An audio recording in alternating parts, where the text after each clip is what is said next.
and I want to welcome you to our YALSA webinar on outcomes and assessment. I'm very excited to have everyone here. I'm Linda Braun, and I'm the continuing education consultant for YALSA. If you haven't been to a Zoom session before, you can go down to the bottom of your screen and you should see a chat link icon, and you can click on that and you will be able to chat. Feel free to say hello and where you're from and what you do there as we get started. We have two speakers today, and I'm going to introduce them in a second, but I also just want to mention that feel free to chat during the session as well. So if you have questions, I'm going to keep track of the questions. If you have, just want to talk to each other about what people are saying, we like to keep things interactive in that way. So feel free to chat during the session. So we have two speakers today, and I'm going to introduce them both, and then we will open it up to Samantha, who will start. Samantha Lopez is our first speaker, and she's a program officer for the Public Library Association, PLA, a division of American Library Association, and she works on PLA's performance measurement initiative, otherwise known as Project Outcome, and she manages website development, content creation, regional trainings, and user support. She supports PLA membership engagement, and before she was at PLA, she worked as a membership coordinator for the Teamsters local union number 703, where she provided dues and benefits support for members and managed the website. She has a master's in English Lit from University of Illinois at Chicago and a bachelor's in English Lit from the University of Illinois at Urbana-Champaign. And then after Samantha, we have Jason Gonzalez, and Jason is the technology specialist for the Muskogee Public Library in Oklahoma. He graduated with a bachelor's in computer science, and he has put together and run a summer youth tech camp for the past 8 years. He is an active member. Jason, you didn't put the word active, but I'm putting active in there. He's an active member of Libraries Ready to Code cohort, and one of his guiding philosophies is to connect people, innovative technologies to maximize their quality of life. He loves basketball and exploring with his family, and he can be found on Twitter sharing his latest technology discoveries at Gonzalez, Gonzajas. And I'm going to make sure, before I turn it over to Samantha, I'm going to mute everyone again. And if you, during the presentations, if you could make sure you stay on mute except for the speaker, I'm going to mute myself as well. And that way we can make sure that everybody is hearing the presentation, but feel free to use the chat to continue to discuss. So Samantha, if you unmute yourself, you are on. All right. Thank you very much, Linda. I am happy to be here today to talk about how PLA's Project Outcome can help you with your outcomes and assessment needs. I'm Samantha Lopez, as Linda said, Program Officer for the Public Library Association. And here's a quick look at what I'll be covering today. I'll be talking about the importance of measuring outcomes, what Project Outcome is and what's included in the toolkit, and how libraries are benefiting from outcome data. I'll also touch on how Project Outcome can be used specifically to measure young adult programs and services. So this slide may look familiar. We know that times have changed, and so have libraries. For years, libraries have gauged success through their patron stories, and the core metric has been how often they come back for more. But intuition, anecdotes, and attendance counts are no longer enough. To demonstrate their value in the community, libraries need more data and evidence. There are many ways to demonstrate your library's value. You may already be conducting things like needs assessments or patron satisfaction surveys to answer what does our community need and what should we do better. And you most likely collect outputs like attendance and door counts to help answer the question, how much did we do? While collecting outcomes is different, it helps you answer the key question, what good did we do? And this is an important question to answer when trying to demonstrate the library's value. So what do I mean by outcomes? At PLA, we define an outcome as a specific benefit a patron receives from a library program or service. Outcomes can be quantitative or qualitative, and they're expressed as changes that individuals perceive in themselves. An outcome is a way to determine the extent to which a program achieved its intended results. By measuring outcomes, you're learning what changes, effects, or impacts your programs are having on things such as knowledge, skills, attitudes, behaviors, or actions. A good way to think about outcomes is to picture an iceberg. We've all seen Titanic, right? So we know what happens when you don't see that full picture. So by tracking your outputs and your inputs, you're learning how many people you reached and how much it costs to make it happen. But by adding outcome measurement, you're able to learn what patrons are doing once they leave the library and what impact your programs and services are having on their lives. So you may be thinking, yes, that's great. I would love to measure outcomes and collect all kinds of data for my library, but I just don't have the time, the staff, capacity, or even the resources to make it happen. Well, the good news is that PLA's got your back. I like this little icon. I like when I'm presenting in person, I can see if people laugh, but hopefully you're laughing online. With Project Outcome, a majority of the work is already done for you to make measuring outcomes as easy and painless as possible. So what is Project Outcome? For those of you who may not know, Project Outcome is a free, I will repeat, free online toolkit designed to help public libraries understand and share the impact of their programs and services by providing simple surveys and an easy-to-use process for measuring and analyzing outcomes. Project Outcome also provides libraries with the resources and training support needed to apply their results and confidently advocate for their library's future. Everything I'll talk about today is included in the website, projectoutcome.org, and it only takes a few simple steps to sign up and begin. Project Outcome is available for free to US and Canadian public and state libraries. Since launching in 2015, there are nearly 200,000 patron surveys collected into our system so far. This map shows the wide geographic range across the US and Canada of libraries using Project Outcome surveys. Our goals with Project Outcome are to make measuring outcomes business as usual for all public libraries, to supply libraries with standardized outcome measures that any library, no matter the size or capacity, can use and learn from, and provide user-friendly tools that any library can use at any capacity as well. So what do you get when you sign up for Project Outcome? US and Canadian public and state libraries have access to quick and simple standardized surveys, an easy-to-use survey tool to collect and enter survey data, custom data reports, and interactive data dashboards for analyzing the results, and all of the resources and training we have created to help libraries throughout the outcome measurement process.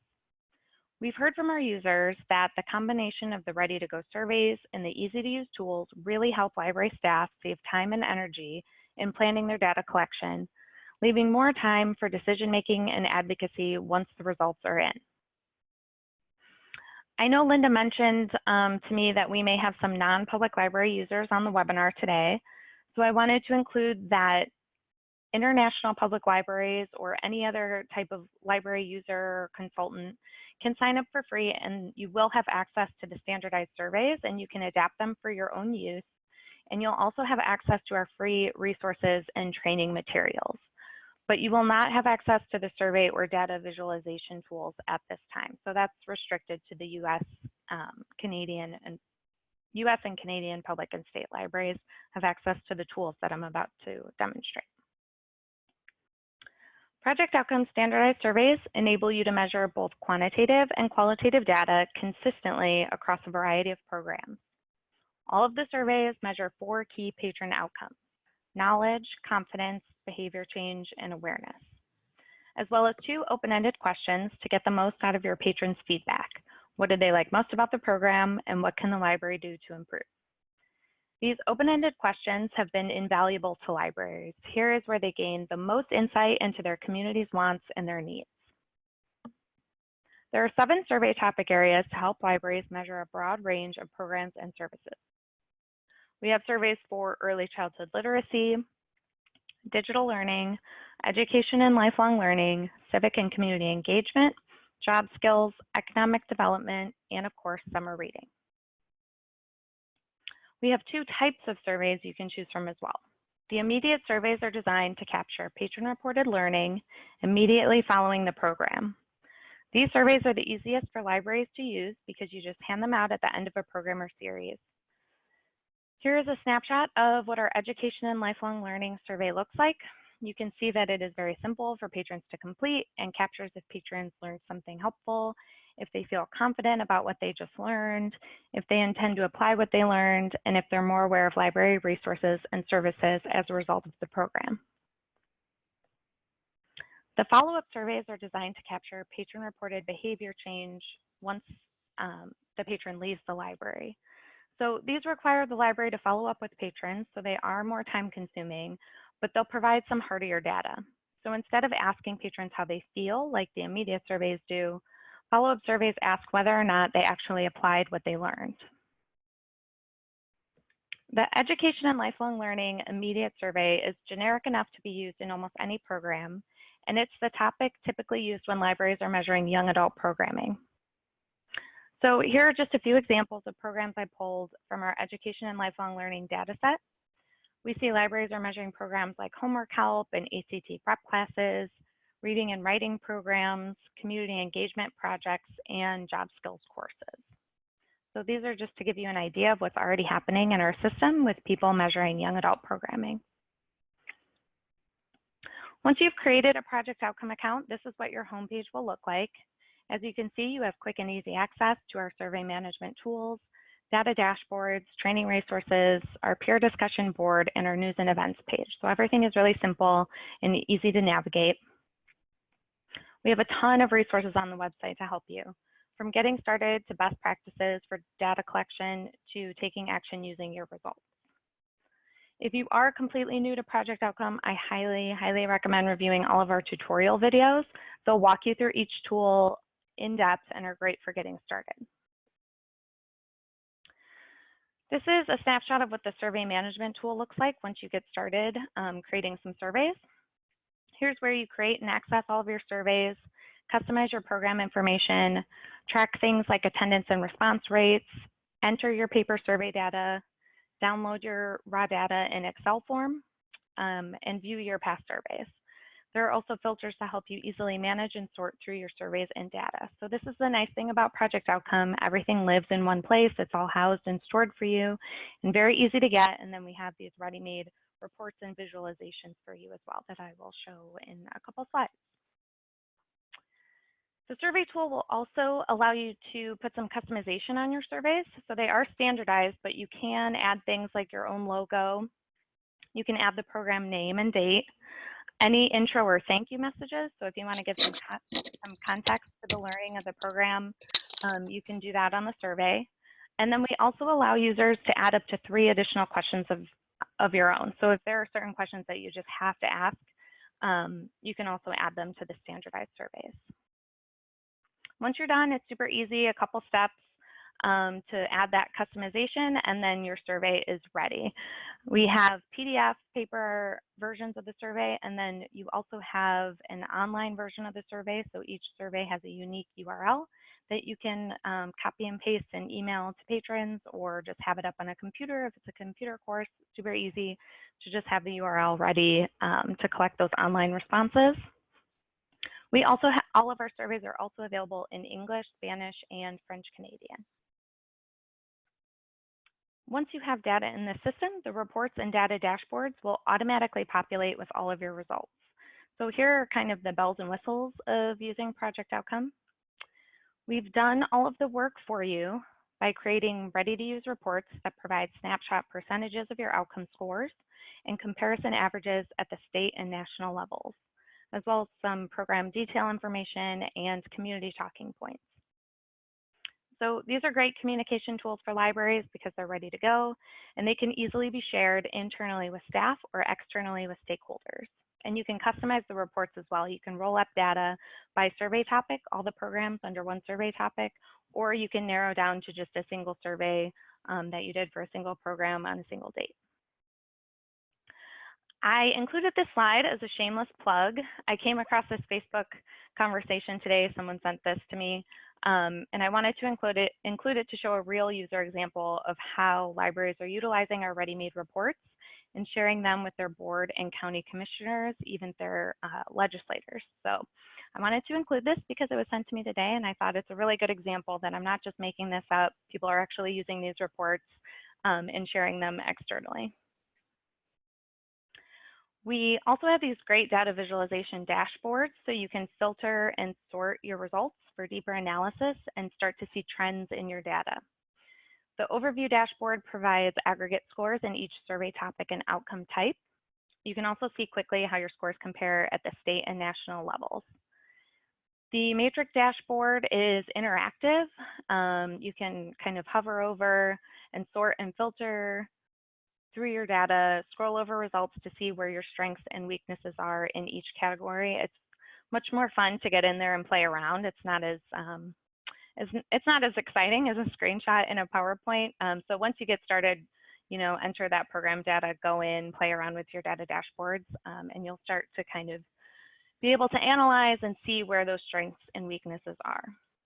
We also have a detailed dashboard that breaks down your results by each question within each survey, so you can analyze them at a deeper level. We've also included dashboards that include library output data and community census data. So libraries can start to think about their results holistically and talk about community impact at a higher level. So we have this library info dashboard and an interactive map dashboard as well. So that was a very, very brief overview of what the Project Outcome Toolkit looks like and how the website works. But hopefully I've highlighted some of the benefits of using Project Outcome. This is not a tool for rigorous data collection and random sampling in your library. You're targeting your users in finding out what they're gaining and what else they need from the library to help support them in their learning. This allows you to get snapshot data, and the short and simple surveys help you get even more responses from your patrons. As I said before, the open-ended questions of the surveys are a goldmine for libraries. This is where they're gaining the most insight into their community's wants and their needs. Plus, we've done all the heavy lifting for you with the standardized surveys, the easy data entry, and the ready-to-go visualizations and reports. The key benefit of using Project Outcome for your evaluation is that you're using standardized outcome measures across time, multiple branches, and a variety of programs.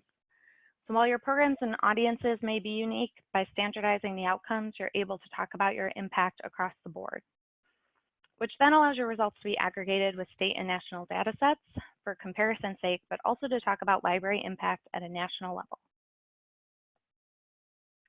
Libraries participating in Project Outcome report increased benefits to the library, including having a bigger impact and reaching more people. And maybe most importantly, 45% of libraries reported either getting more funding or non-monetary resources by using their Project Outcome data. One example of a library using Project Outcome to gain funding comes from the Cleveland Heights University Heights Public Library in Ohio. They used it to apply for a Dollar General Summer Reading Club grant to support their early readers program. By identifying Project Outcome and the Summer Reading Caregiver Survey that we have as their evaluation method, the library was able to set quantitative targets in their grant application. As a result, the library was awarded the $3,000 grant, and their early readers results from that summer exceeded their initial grant goals, with 85% of survey respondents reporting their child maintained or increased their reading skills, which they were then able to report back to the funder. What we've heard over and over is that, like anything else, getting started is the hardest part. We know you have so many other priorities and responsibilities and that this might get pushed aside, but what this figure shows is that once libraries do get started, once you survey just one program and actually use the results, 97% of libraries plan to continue to measure outcomes. They see the benefits and they want to continue those benefits. Here are some ways libraries have overcome that getting started barrier. You can adapt the surveys into other tools you may be using, or you can also pick and choose when you want or need to survey. You don't have to do everything all at once. We recommend starting small with just a single program. Actively promoting the surveys to patrons also helps increase your response rate and create more useful feedback than just "we love the library." Talk to your patrons about why you're asking them these questions and how their feedback will help improve the library. Building staff capacity and buy-in is another common thing we hear. You need to get other staff on board and make sure they understand that you're not evaluating them as instructors or practitioners. You're assessing program and service impact to see if there's ways it can be improved or magnified. I also want to point out how Project Outcome can specifically help you with your young adult programs and services. Many of the outcomes in YALSA's Teen First Basic Learning Outcomes Guide align with Project Outcome's 4 key outcome categories of knowledge, confidence, behavior change, and awareness. For example, you could use a project outcome survey to learn whether or not teen patrons are learning new workforce skills and if they intend to apply what they learn in their career planning. Using project outcomes will also help you develop the outcomes and assessment competencies defined by YALSA. I've highlighted a few key areas here that I think align nicely with project outcome. For example, project outcome surveys will help you determine program effectiveness and make decisions, evaluate your progress towards strategic plan goals and make adjustments based on survey results, as well as have data available to communicate impact and share with potential partner organizations. Since libraries see their results immediately, they're able to analyze their data and make quick and effective improvements to their programs and services. This is the most common way libraries are using project outcome to develop new or improve existing programming. For example, Plano Public Library in Texas used their survey results to discover that caregivers felt their Storytime programs weren't meeting the needs of their children with sensory issues. So the library started a new sensory Storytime program series, and you can see here from the survey comments that their caregivers really appreciate the new program design and that they now view the library as a place of acceptance.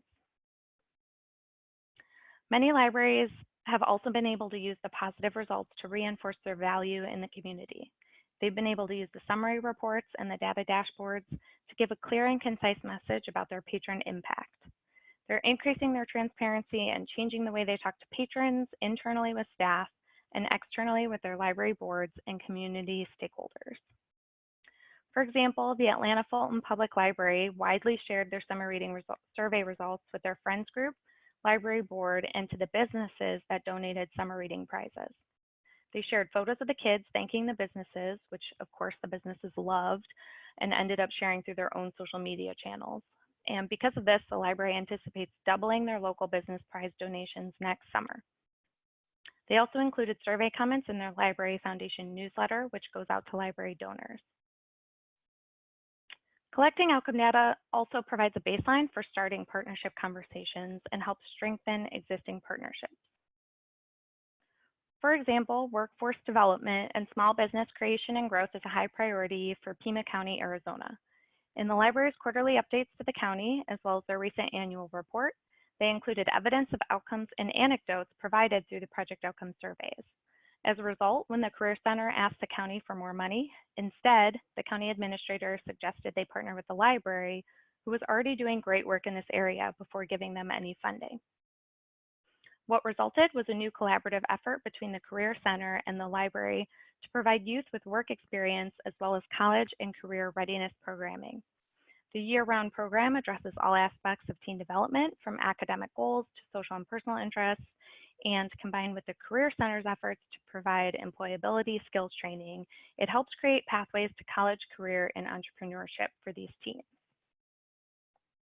These are just a few examples. You can go to our resources page to find more from the field examples of how libraries are taking action using their outcome data. So what's next?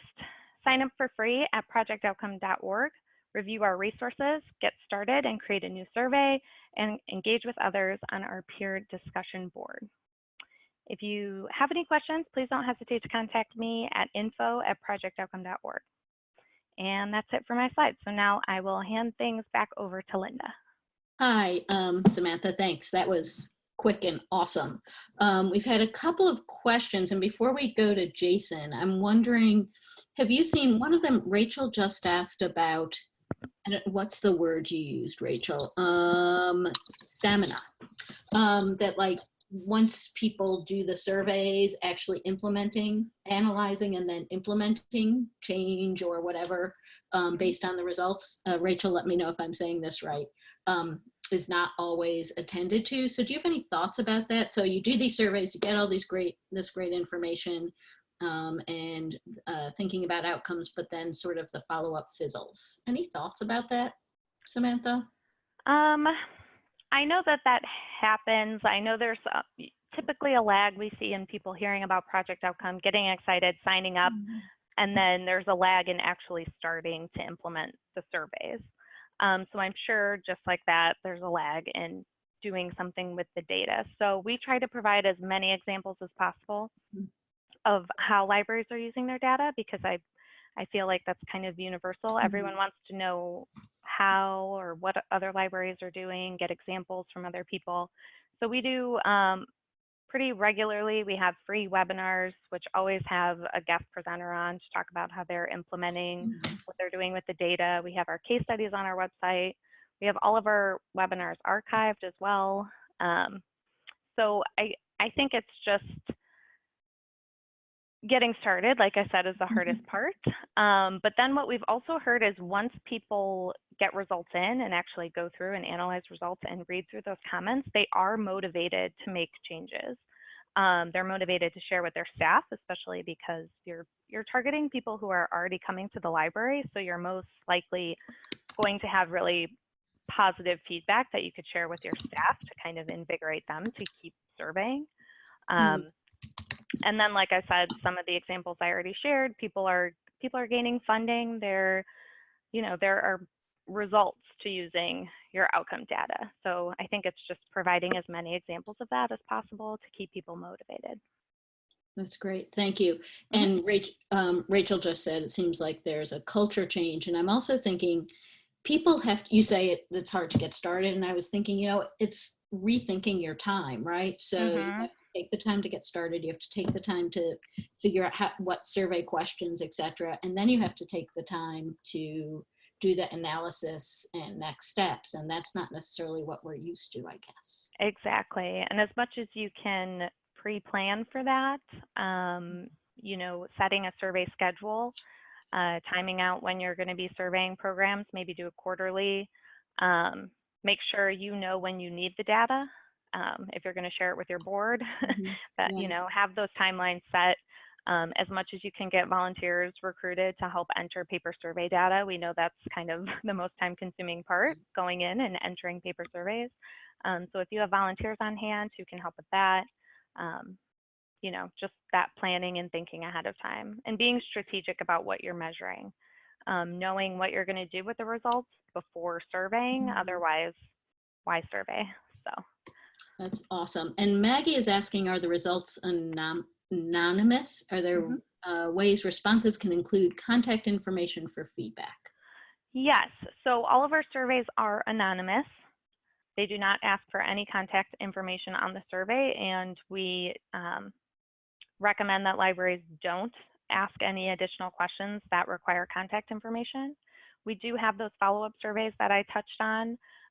So for those, what we recommend is having people sign in separately, as long as you have contact information separate from the individual survey responses, so they can't be tied together, just to keep things anonymous and confidential.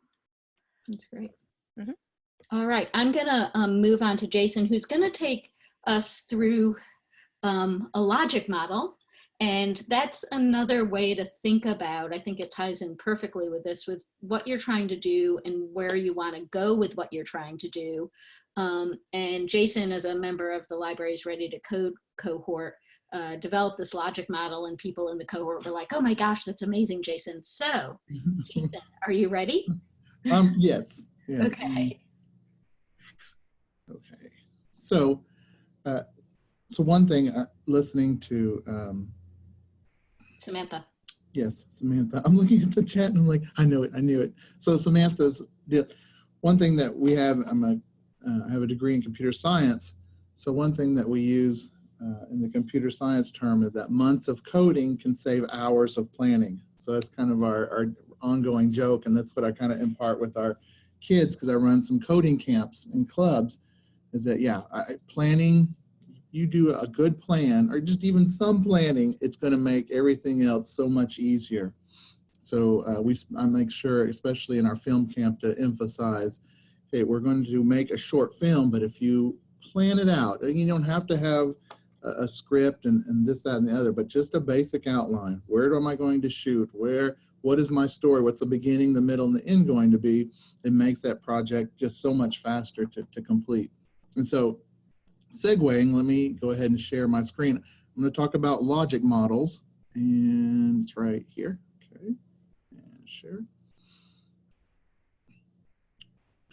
Okay, good. So let me get people out of here. All right. So my logic model serves basically as my game plan, my just outline for a program. In this example that I'm using here, this is for a summer tech camp for kids that I run. So it runs all summer long. It's consisted of 4 individual camps that make up this program. But this logic model serves as my, again, my just outline for that program. And so everything else, I refer to this logic model several times during the summer. It's not something that I've created and I'm done with at the beginning, but it is something that helps me stay on task whenever I have questions that arise within the camp, because I'm always ready to make some changes here or there depending on the participants. But let me just walk you through this logic model. So here at the very top, we have the name of the project or the program. So in this example, it's the summer tech camp. And then I just put a very generalized goal. And so my goal for almost anything that I do, but especially for this camp, is that I'm just giving or connecting our youth and our community with opportunities to learn, create, and share. So opportunities that specifically don't have maybe elsewhere in our community. So I'm trying to bring those experiences. So it's a pretty general goal, but it's something that meets all of my criteria. So I'm going to jump right to the very bottom, because the way that this flows is from bottom up on this logic model. So Samantha had mentioned inputs and outputs. So naturally in my logic model, I have inputs, and these inputs are the resources that I'm going to need to make this camp successful.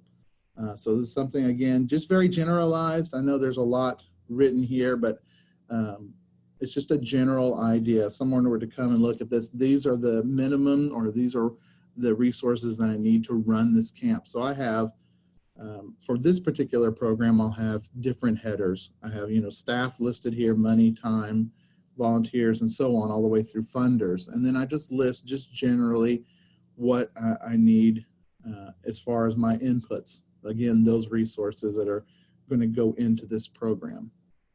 So from my inputs, we go up to our activities. So what activities are these resources going to support? And again, very general. I have more detailed curriculum for each of these camps, but just generally speaking, I can look at here at my activities. And for our maker camp, it's going to consist of makerspace related skill development. So we have 3 events per day in our maker camp, and this just tells me that one of those events is going to be related to our makerspace. So for example, we have 3D printing, so I'm going to spend an hour just focusing on 3D printing, whether that's how to use the equipment or how to design something and using 3D software. And then separate from that, I have 2 other challenges. So again, we may do something very simple, like after that hour's done, the second hour we move into something designing paper airplanes, who can stay aloft the longest, who can fly the longest, and just those types of challenges, building something. But anyway, so that's just, again, just general, my general game plan or activities that these inputs are going to support. And then if we move up from there, we have our outputs. Again, what do I expect to happen from these activities? And these are just 4 outputs, and generally, there are lots of other outputs there, but these are kind of 4 that I use a lot in grant writing or telling people about the program. So these are the kind of the ones that I personally have pulled out that are important to me, so that I know, hey, this program is going to serve 140 people. It's going to consist of 4 camps. There's going to be about 128 total hours of instruction. The 12 short films are going to be, again, I think that's a reasonable number of films that our video camp can generate. And then finally, how many hours and how many volunteer hours are going to go into this? So all of this, the inputs, actives, and are flowing through the outputs. And then this is my outcome measures. So our outcomes, I've separated them into 3 different categories. You see here, initial outcomes, intermediate outcomes, and long-term outcomes. So my initial outcomes, these are what I'm going to focus on first. You can think of these as levels, level 1, level 2, and level 3. So my first level of outcomes, my initial outcomes, are what do I want this program or the participants, again, I'm focused on my targeted audience of youth in our community, what are my initial outcomes for this project or program. So generally, what do I want in that first week of any one of the 4 camps? So I want them to be able to learn responsible use of technology. So again, this goes back to when I'm planning out any of my camps, the structure of that, I know I'm going to put in something either about cyberbullying, about civility, about the use of whatever technology that camp focuses on. So if we're going to make films, then we're going to talk a little bit about each day. We're going to talk about what is tasteful content for your video. Is it going to be making fun of someone else, or is it going to be something creative and positive? And then we also talk about criticism in there. What makes up constructive criticism? So again, I'm focused on this game plan, and I'm like, okay, I need to follow that particular guideline.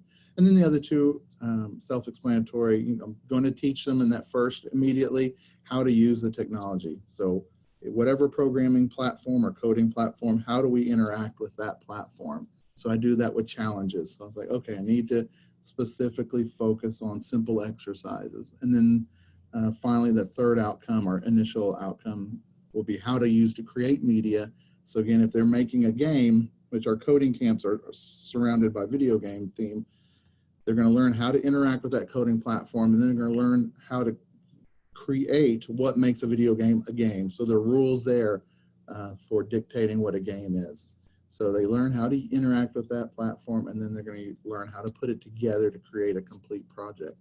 So then we move on to our intermediate outcomes, and these are, once these initial outcomes have been met, then it flows into intermediate. Now that they're able to, they have some technology skills, they're starting to learn responsible use of the technology, then what do I hope to expect, or what kind of outcome measures am I trying to meet? And so I want them to get some possible insight to tech fields. They're able to produce a game or a movie or a photograph. Also that they're able to make friends with shared interests, and then finally that they have skills that can be used in school and life. And I realize some of these for our particular program are a little bit far-reaching. So for example, the skills that can be used in school and life, I realize that's going to be a difficult outcome measure because I only have them for a summer, but we use some dialogue with them and we show them some examples. So I'm planting seeds anyway. So when I'm designing that curriculum, we talk about, hey, how are you able to use this in your school? How will you be able to use whatever skill that you attained outside of school as well? So we're able to survey them, but that one is a little bit difficult, or a lot difficult to measure, but it's important to me to leave it there. And again, when they finish that tier, when you feel that they've met those outcomes, then we run into the long-term outcomes. So at the end of camp, we have youth recognized by family, friends, community for accomplishments. So we provide, for example, for our film camp, we do a film festival. For our video game camp, we do a video game exhibition. So at the end of camp, and invite the community and friends and family, so they're able to attend that. And then finally, the youth, another one that's a little difficult to measure, but that they become responsible users of technology. So we see what types of films they completed, what types of games that they've made, and how is that reflected. And so we do a lot of surveying of staff as well as the participants inside the program. 2 examples of how, again, we use this continually all through the program. We had 2 situations. We had a situation in our coding camp where a child, at the end of camp, we worked toward, you've learned how to use the coding platform, you've learned how to create some simple games, now we want you to create something original, an original video game by the end. So we had a child that for a couple of days was just working on this very elaborate animated opening scene for his game. And some of the staff were asking, we need to redirect and get this child back to where he's actually creating a game. And so I thought about it, because the rest of the, the class or the rest of the group are creating their games. And there were some that were spending lots of time on artwork, and we had to redirect them into coding. But I got to thinking and looking back at our logic model that, they're learning how to use technology, learning how to create original media. And so he's creating this elaborate animated opening scene, but we were using Scratch as a platform. So even to create that opening scene, he had to use a lot of code. So he had to use delays, he had to use moves. And so he was technically still coding. It wasn't a game per se, but he was coding quite a bit. And so I felt, hey, he's still meeting those outcomes that we want. He's still going to be able to show this to his family. He's still learning how to code. He's still putting it all together to create just a really nice cutscene. So I went ahead and let that develop because that's fine. It might have not met the curriculum, but it met what our outcomes were. And so that's always the most important thing for us. Another example, though, was a child that was in our film group, and he wanted to create films, but was very antisocial and did not want to mix with any of the other kids and really just wanted to be left alone and do his own thing. So again, it was a consideration. He's still learning how to interact with the technology. He's still creating media, but we decided to redirect in that example because here we're looking to make new friends with shared interest, and something that went along with that in our film camp was that you learn to work in small groups. So the whole camp is designed around that. We have specific number of staff members to guide each group. So if we were allowed to create a separate group of just one child, we just didn't have the staffing or the resources potentially for that. And so in that case, I was able to use my logic model to kind of address that situation and say, okay, yeah, this is not something that I can change for this particular camp. It is important to us that you learn a benefit or outcome is that you learn how to work in a group. And again, it met all of the structure of that camp. So two different scenarios, but again, that's how we used our logic model. This is very, this logic model here is very specific to, again, our youth tech program. But again, you can use things as far as your outputs, whatever program, if you want to measure, how many brochures are needed, or if you're doing some kind of a literacy project, how many literacy classes, how many tutor hours, or how many tutors are we going to use. These are some of those measures that you definitely can add there. And this is just a rough outline. Again, I would retain all your different levels of outcome measures, but the activities and inputs, you may have other types of inputs that you want to measure or track, definitely. So this is always a breathing dynamic. In fact, just today, as I was prepping a little bit more for this session, I've already changed quite a bit. So going forward, planning for next summer's project. But again, I'm not as talented as Samantha. There's no way I can look at the questions and answer them. So that's pretty much my overview of a logic model. Jason, that was great. Thank you.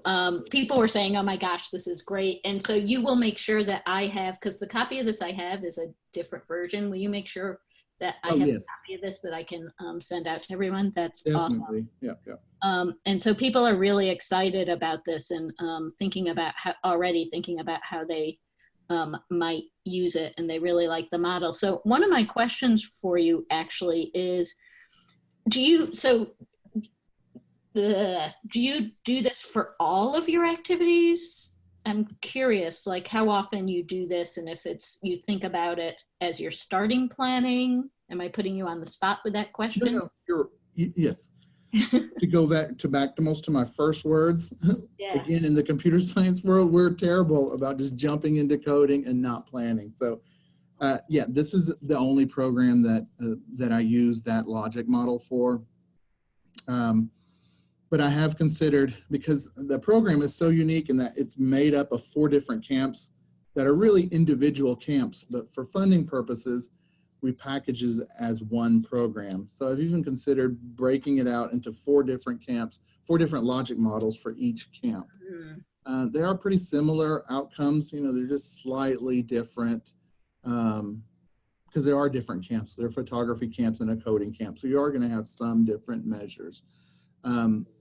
I've done some staff development, overarching staff development workshops that I've used the logic model, but yeah, pretty much I've just reserved it for this huge program that we do every summer.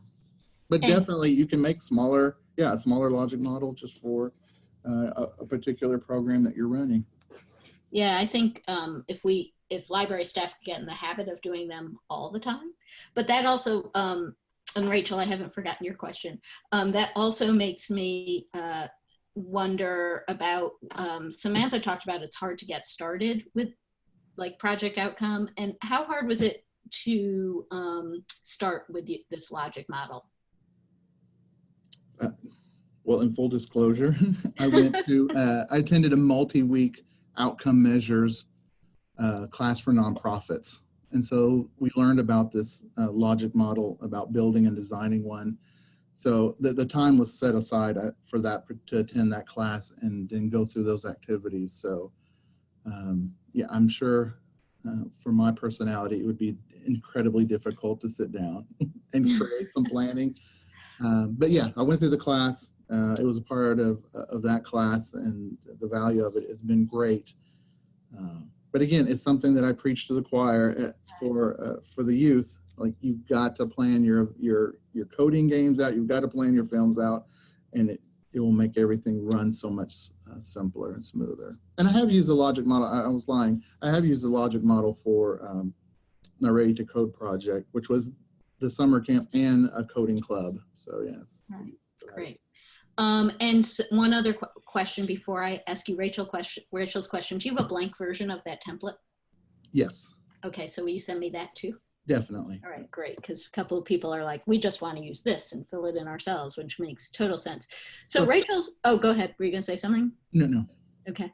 Rachel's wondering about your summer program. Is it, and Rachel, again, tell me if I'm paraphrasing correctly, is the tech camp along with summer learning reading, or is tech camp take place of summer reading learning? It works alongside it, yes. Okay. Mm-hmm. Great, thank you. Other questions, either about project outcome and or logic models?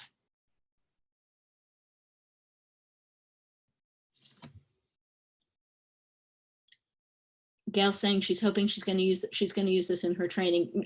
Gail, you're talking about your YALSA Kozula train the trainer training. That was hard to say. That's okay with you, Jason? Oh my gosh, yes. Everything. Please share anything that I do. Yes.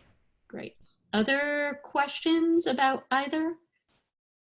I can ask both Samantha and Jason more questions, but I want to make sure other people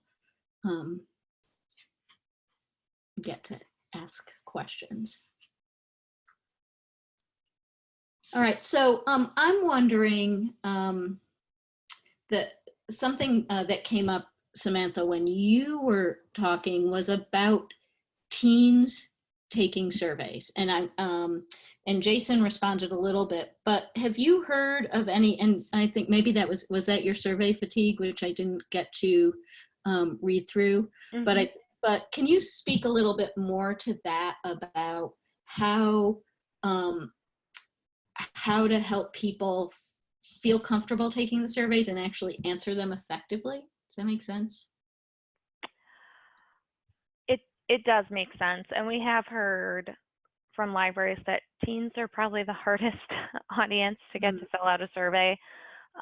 So we highly encourage any creativity you can come up with, any format you can come up with for getting teens to fill out the surveys. I know people have shared, oh, I wish I could pull it up quickly. I know people have shared different versions of the survey that they've created for kids to fill out a survey that include, you know, anything from having a giant poster size version of the survey where you just have individual stickers that represent a unique individual's response, to recreating the plain survey to include colors and emojis and getting people to kind of quickly see, oh, okay, this is strongly agree, check. Because, you know, summer reading and kids filling out their own surveys, people have gotten creative with the project outcome surveys to make them more kid-friendly, readable. But teens, I'm trying to think if I have any good advice from libraries that I've heard of. I can't think of anything off the top of my head. I mean, I know someone said in the chat about incentives with adults. I don't know what kind of incentives maybe that could work for your teen groups. And then the honesty part of filling out the surveys, I would say just really highlighting how it's going to benefit them. So to take it seriously, even if you do use possibly some comments to make some changes, emphasizing this came from you, this was from your feedback, this is why we made this change, or this improvement to X program. You know, even if it's just, hey, provide beverages. You guys said you wanted beverages, here you go. Just emphasizing to take it seriously because you actually will act on what they recommend. Yeah, and I love what you just said, because you're reminding me, like, a survey doesn't have to be a survey. Right. And I think, Jason, you alluded to this a little bit, but a survey can be stickies on a wall where you post a question and people respond to it, or a prompt where people respond to, and you can get the same info, it's just not in a form in the same way. I think that's a really great thing to do with anybody, not just teens. So that's really great. And then also, even though I think, Jason, like you were talking about the teen who wasn't very social, it's like you can get some of this information from observation and what they create too, right, Jason? Do you do that? We do. We also do part of our survey process is at the beginning of our camps. I ask all the staff to observe and rank the participants on social, on tech, and a couple of other items, and then we have them survey them again at the end. So it's based on just staff observations. So we take that into account as well. Yeah, that's great. And then there's a question, I think, for both of you, Jason and Samantha, is about capacity. So Amanda's saying, you know, it's a small staff. We really want to do these kinds of things, project outcome, logic model, but it's just director and Amanda and then other staff who could get involved. Any thoughts or ideas about how to use capacity to its best? Does that make sense? I mean, it's a Amanda, does that work? I can touch on this. We know there are capacity issues, but I'm going to spin it and say it's a positive thing that you don't have a giant staff, because what I hear from people is, oh, I went to this program, I heard about project outcome, but now I have to go through 6 people above me to get permission to start collecting patron data. So if you're a one-person staff, you're the director, you can make the decisions, you can go ahead and implement and try it out. We do have examples on our website. One of my go-to examples is Burnsville Public Library in West Virginia, who is also a single staff person. They've been able to do so much with, 5 survey responses. So it's not about the amount of survey responses you collect. We obviously tell everyone to be transparent about the number they're collecting. Don't try to, mess with the numbers, but even getting 5 responses, you can take action with that.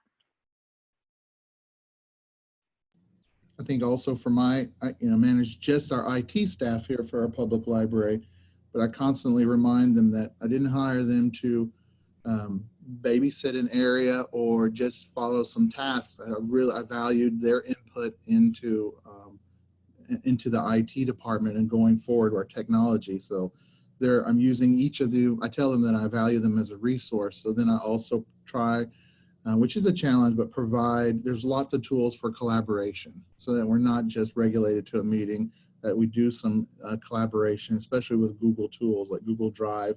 So I'll put maybe the logic model on Google Drive and then share it with my staff, and we can work on it collaboratively as each of us has time, but they're invested in the whole process.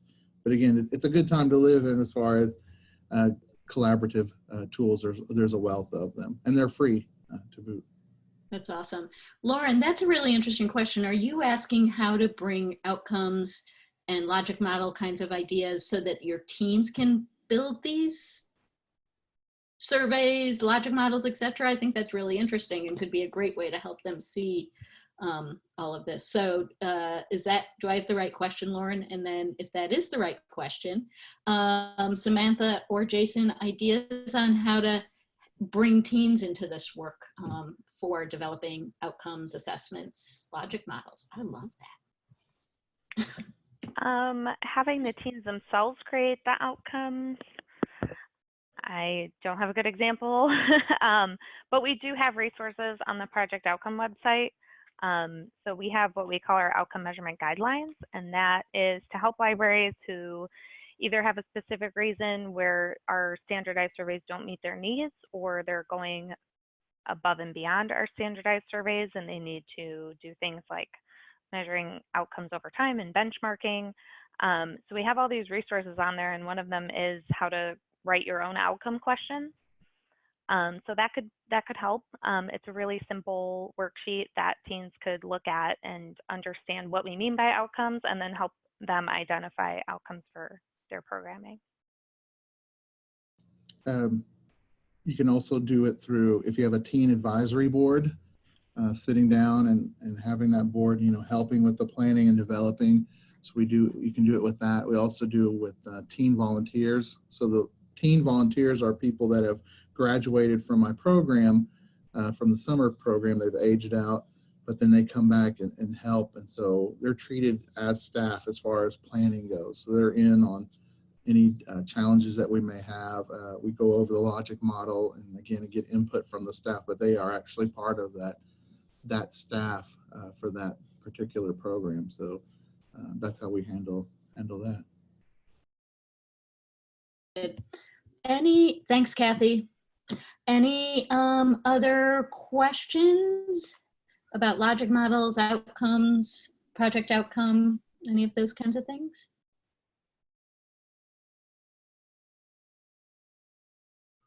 Well, I will send everything out tomorrow. I'll have a recording of this video.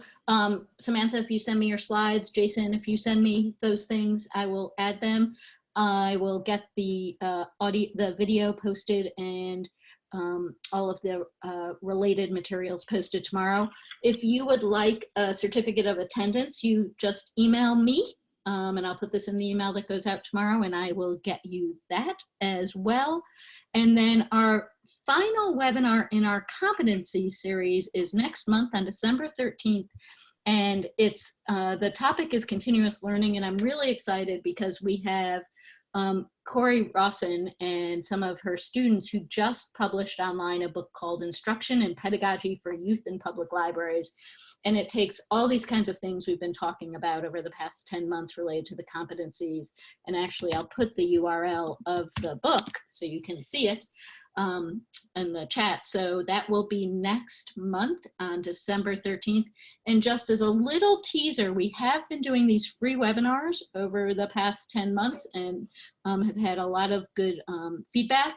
And so YALSA, starting in January, is going to have a new pricing model, so to speak, for webinars. And if you're not a YALSA member, we will make it fairly inexpensive for anyone to get a year's worth of webinars. So stay tuned for that.